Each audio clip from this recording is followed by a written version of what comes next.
Signature d'un contrat d'assurance maladie entre la maison Ascoma et le syndicat national des enseignants-chercheurs Université Omar Bongo le vendredi au Temple du Savoir. Nous parlerons également dans cette édition d'information de la réhabilitation de la route Carrefour Bongos-Malaba à la grande satisfaction des riverains. Les détails dans cette édition d'information, mesdames et messieurs, bonsoir et bienvenue à votre journal de ce soir dont je me fais le plaisir de vous présenter. À l'entame, je le disais, on parle de la signature d'un contrat d'assurance maladie entre l'ASCOMA et le syndicat national des enseignants-chercheurs de l'Université Omar Bongo. La cérémonie a eu lieu en présence de Désiré Bieningon et Floris Mapango pour le compte de la rédaction de la radio-télévision Hermon. Suivons. Mesdames et messieurs de la presse, mesdames, messieurs, le SNEC en général et le SNEC UOB en particulier vous remercie de votre présence à l'Université Omar Bongo en ce jour spécial. Jour spécial, disons-nous, parce que le vendredi 30 juin 2021 sera inscrit en lettres d'or dans l'histoire du syndicalisme gabonais, et ceci pour deux raisons. La première est la signature du contrat d'assurance santé entre le SNEC UOB et ASCOMA, leader du domaine dans notre pays. La deuxième est la reconnaissance que le SNEC UOB témoigne à la presse pour l'accompagnement dans sa communication. Poursuivons cette édition d'information pour parler cette fois-ci de la réhabilitation de la route Malaba-Carrefour-Bongos à la grande satisfaction des riverains qui célèbrent la fin du calvaire. Retrouvons-nous dans ce reportage sur ces images de Ariel Nzao.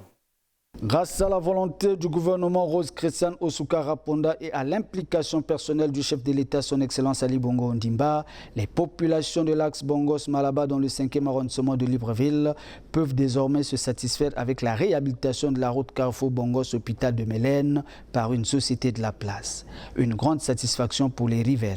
Pour le moment, ça va, vraiment, ça nous satisfait. On n'aurait plus besoin de changer de chaussures. On marche quand même, et puis la poussière. Preuve que là, ils sont maintenant avec la bouche, tranquillement. Dans l'habitude, c'était que je suis fermé. Avant, c'était difficile pour nous de marcher, mais aujourd'hui, c'est plus facile parce que même quand il y a la pluie, on arrive à monter sans problème. Et aussi, les commerces qui se font en bordure de route, aujourd'hui, ils sont libres.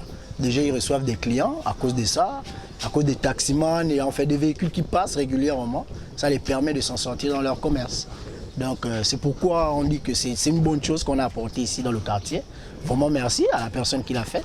Cette route d'une importance capitale présenterait beaucoup d'anomalies selon les usagers qui estiment que les travaux n'ont pas été faits selon les règles de l'art. Vraiment, il y a de cela quelques années, la même route a été refaite, mais ça ne dure pas. En fait, comme les Chinois disent toujours, petit argent, petit travail.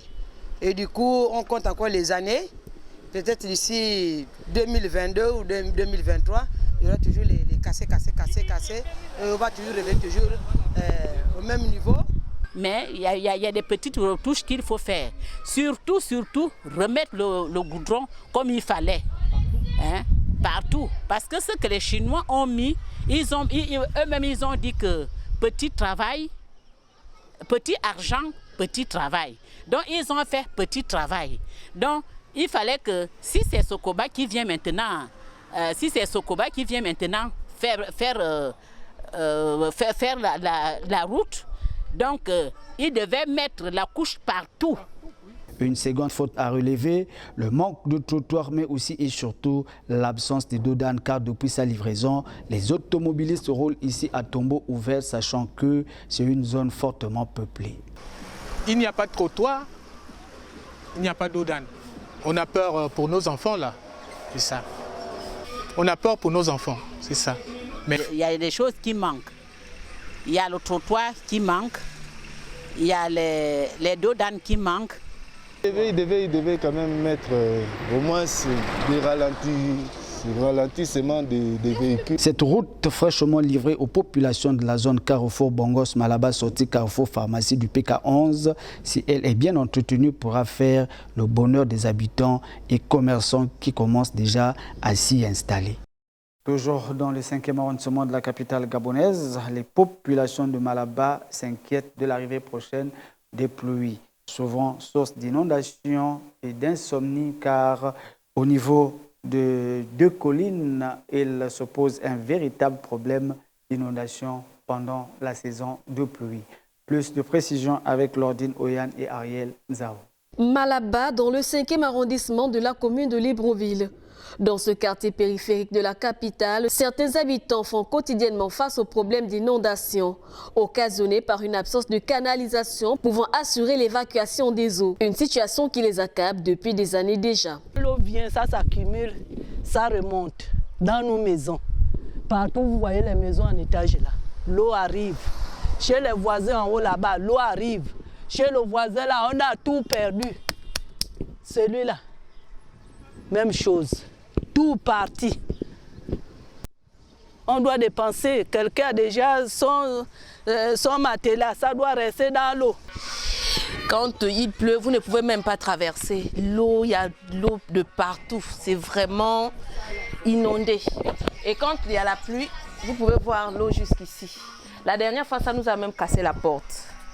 Et tu vois, vous voyez, quand l'eau rentre dans la maison, nous sommes obligés de monter au plafond. Et l'année passée, j'ai failli mourir enceinte parce que j'étais tombée de là-haut jusqu'en bas, j'étais enceinte et dans l'eau. Et les reptiles rentrent. Au fait, c'est vraiment grave. C'est vraiment grave.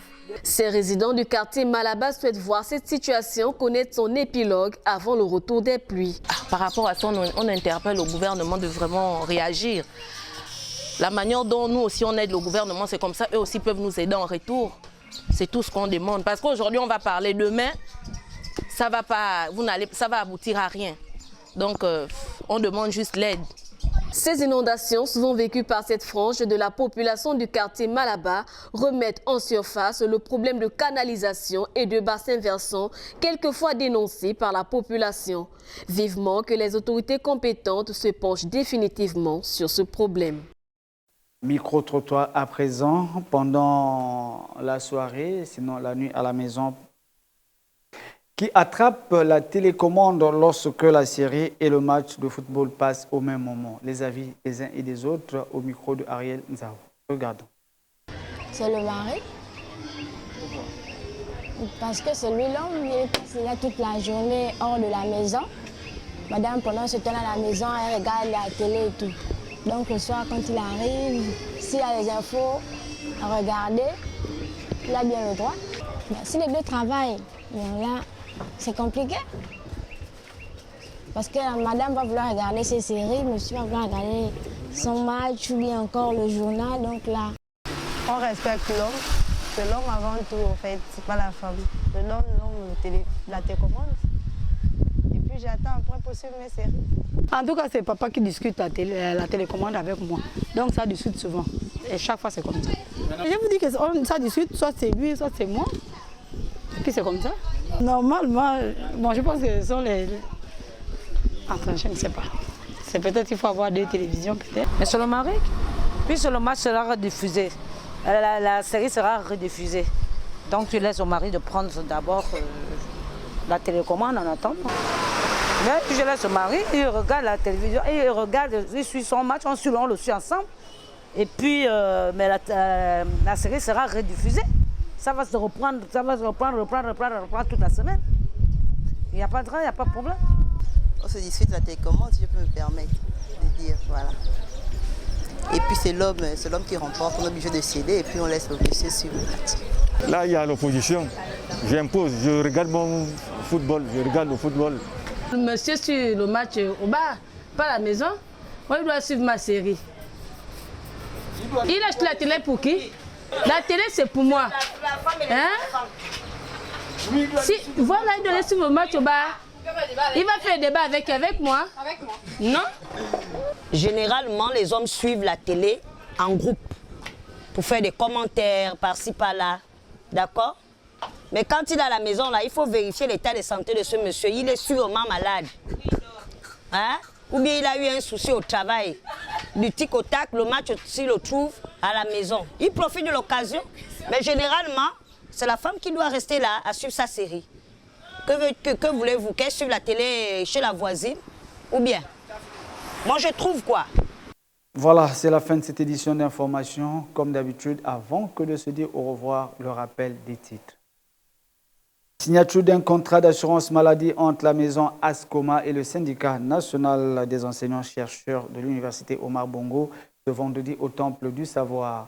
Nous avons également parlé dans ce journal de la réhabilitation de la route Carrefour-Bongos-Malaba dans le 5e arrondissement de Libreville à la grande satisfaction des riverains. Vous avez eu les détails dans ce journal, mesdames et messieurs. Le plaisir a été pour nous de vous avoir servi en ce vendredi. Je vous retrouve demain à la même heure. D'ici là, portez-vous bien. Bonne suite de programme sur la radio-télévision Hermon. Ciao.